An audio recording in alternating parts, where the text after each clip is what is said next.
Hello everyone, today I'll show you how to change the language in Heartopia.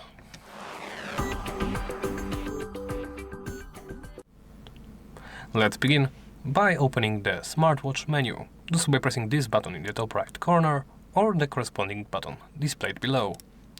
Then, once in this menu, scroll down and go to Settings. In Settings, look to the top. Here should be the Switch Language button. This will display the full language menu. Then scroll down through the list and pick the language you are familiar with. I will stick with English. And then simply hit Confirm. To show you it works, I will actually switch to another one.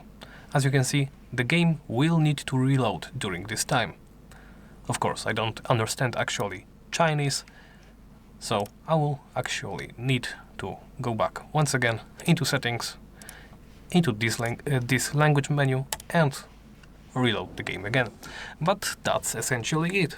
Thank you for watching and please remember to like, comment and subscribe.